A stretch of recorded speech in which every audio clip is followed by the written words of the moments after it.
பரிசுத்த வேதாகமம் பழைய ஏற்பாடு 2 நாளாகமம் 7ஆம் அதிகாரம். சாலமோன் ஜெபம் பண்ணி முடிக்கிற போது அக்கினி வானத்திலிருந்து இறங்கி சர்வாங்க தகன பலியையும் மற்ற பலிகளையும் பட்சித்தது.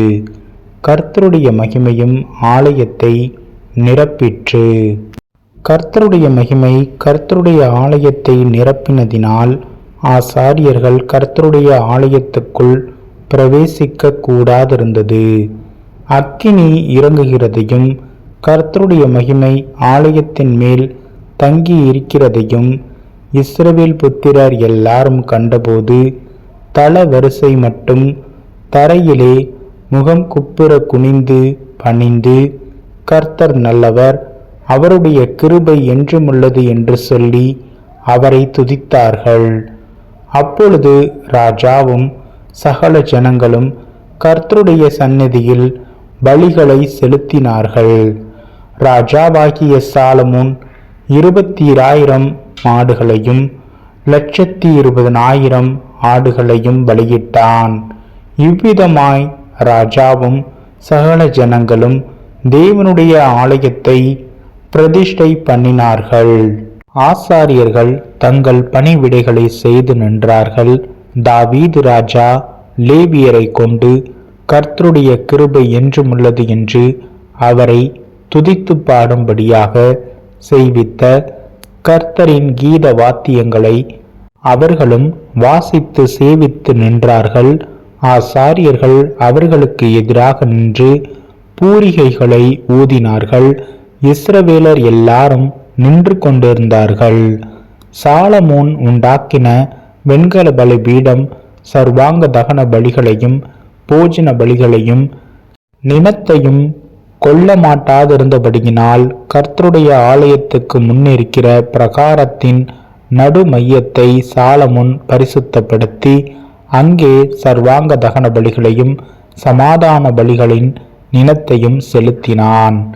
அக்காலத்தில் தானே சாலமோனும் ஆமாத்தின் எல்லையிலிருந்து எகிப்தின் நதி மட்டும் வந்து அவனோட கூட இருந்த மகா பெரிய கூட்டமாகிய இஸ்ரவேல் அனைத்தும் 7 நாளளவும் பண்டிகையை ஆசரித்து 8ஆம் நாளை விசேஷித்த ஆசரிப்பு நாளாய் கொண்டாடினார்கள். 7 நாள் பலிபீடத்து பிரதிஷ்டையும் 7 நாள் பண்டிகையையும் ஆசரித்தார்கள். 7ஆம் மாதத்தின் 23ஆம் தேதியிலே தங்கள் தங்கள் கூடாரங்களுக்கு போக ஜனங்களுக்கு விடை கொடுத்தான்.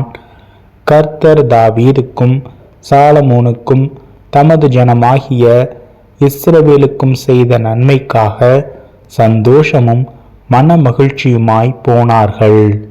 இவ்விதமாய் சாலமோன் கர்த்தருடைய ஆலயத்தையும் ராஜ அரண்மனையையும் கட்டி தீர்த்தான். கர்த்தருடைய ஆலயத்திலும் தன் அரண்மனையிலும் சாலமோன் செய்ய மனதாயிருந்ததையெல்லாம் அனுகூலமாயிற்று.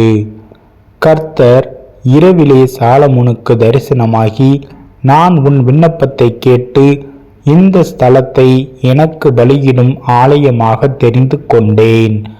நான் மழையில்லாதபடிக்கு வானத்தை அடைத்து அல்லது தேசத்தை அழிக்க வெட்டி கிளிகளுக்கு கட்டளையிட்டு அல்லது என் ஜனத்திற்குள் கொள்ளை நோயை அனுப்பும்போது என் நாமம் தரிப்பிக்கப்பட்ட என் ஜனங்கள் தங்களை தாழ்த்தி ஜெபம் பண்ணி என் முகத்தை தேடி தங்கள் பொல்லாத வழிகளை விட்டு திரும்பினால், அப்பொழுது பரலோகத்தில் இருக்கிற நான் கேட்டு அவர்கள் பாவத்தை மன்னித்து அவர்கள் தேசத்துக்கு க்ஷேமத்தை கொடுப்பேன்.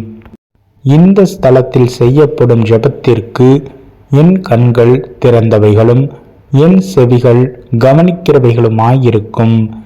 என் நாமம் இந்த ஆலயத்தில் என்றென்றைக்கும் இருக்கும்படி நான் அதை தெரிந்து கொண்டு பரிசுத்தப்படுத்தினேன். என் கண்களும் என் இருதயமும் என்னாலும் இங்கே இருக்கும்.